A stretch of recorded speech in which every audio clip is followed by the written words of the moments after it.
D'échapper, en fait, j'ai envie de dire que ça a été un moment de grâce dans ma vie d'écrivain. Je crois que de tous mes livres, c'est le livre que j'ai eu le plus de plaisir et de bonheur à écrire. Je crois que ça fait très fort écho dans ma vie à la lecture et à la façon que j'ai toujours eue de m'échapper et de me sauver, en fait, en lisant. J'ai découvert ce premier bonheur incroyable de pouvoir fuir l'ambiance infernale qu'il y avait dans ma famille à 13 ou 14 ans en habitant un livre. Ce que j'ai fait à l'époque, quand j'avais 13-14 ans, j'habitais les livres de Troya, j'habitais les premiers livres de Marguerite Duras, voilà.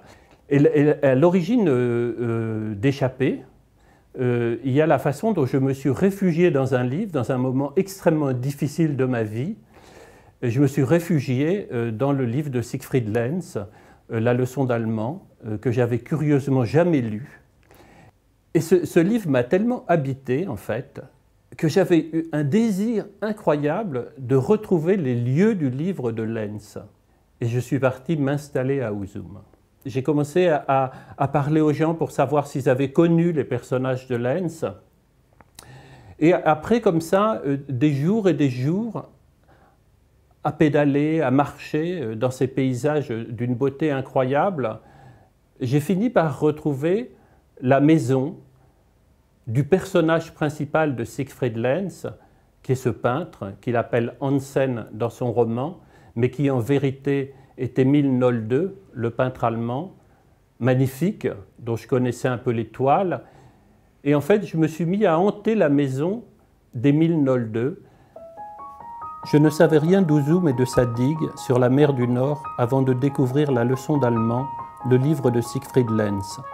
L'histoire se déroule durant la Seconde Guerre mondiale dans le village de Rugbuhl, à une trentaine de kilomètres au nord d'Huzum. Et c'est alors qu'en fait, il y a eu une espèce de grâce qui est venue, comme si, après avoir échappé en fait, à la lourdeur de la vie que parfois on traverse et qui est véritablement douloureuse, insupportable, comme si la vie, à partir du moment où on acceptait de s'en déraciner, pour aller voir ailleurs si elle ne nous réserverait pas une belle surprise, et bien comme si la vie me rendait en fait cette surprise et m'était gré de ce que j'avais fait pour la susciter.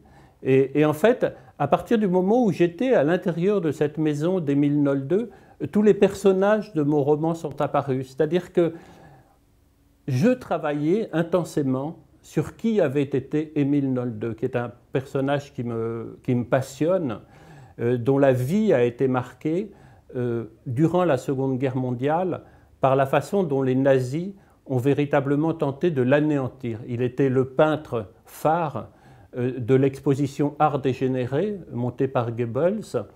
Et puis, à partir de 1942-1943, les nazis qui ne le supportent pas décident de lui interdire d'écrire. Voilà. Et pour moi, interdire à un artiste de travailler, c'est d'une certaine façon, et toute proportion gardée bien sûr, ce que j'ai vécu depuis que j'écris. Quand j'ai commencé à écrire, mon premier roman, Priez pour nous, a véritablement été censuré par ma famille et j'ai dû me battre pour publier ce roman et j'en ai payé le prix. Voilà, j'en ai payé le prix en rupture et je ne le regrette pas du tout. Et j'ai retrouvé un peu dans ce qui est arrivé à Nolde cette même violence comme ça, où en fait l'entourage, pour Nolde le pays, enfin en tout cas pas le pays, non, en tout cas les nazis, ne supportent pas la façon dont ils regardent la vie et veulent détruire son œuvre. Voilà. Et il y a dans le livre de Lenz donc tout ce combat qui est très beau. J'essaie de me remémorer comment je tombe sur le livre de Siegfried Lenz, en traînant chez Gibert naturellement. Là-bas, aucun vendeur ne vient jamais vous demander s'il peut vous aider, et c'est bien pourquoi j'y retourne. Je ne veux pas qu'on m'aide à choisir un livre, ou alors qu'on m'aide aussi à choisir ma femme. Un livre, c'est tout à fait semblable. Il faut pouvoir le regarder silencieusement la première fois sans être vu, lui tourner autour, essayer de se projeter en sa présence, une fois chez soi, la porte refermée. Quel ennui si un mot maladroit venait tout gâcher. Est venue de cette maison de Nolde une histoire d'amour extrêmement belle entre le narrateur et une peintre qui elle aussi travaille dans cette maison. Et cette histoire d'amour, en fait, entre le narrateur et le peintre, et la peintre, fait écho à l'histoire d'amour si belle entre Nolde et son dernier amour, qui est Yolante, qui était une jeune fille de 25 ans, qui tombe amoureux de cet homme de 80 ans. Et ils vont vivre, en fait, les 5 ou 6 dernières années d'Émile Nolde dans quelque chose de très beau, quoi, dans cette maison. Voilà. Et je trouve que ça a été vraiment une grâce, ce livre,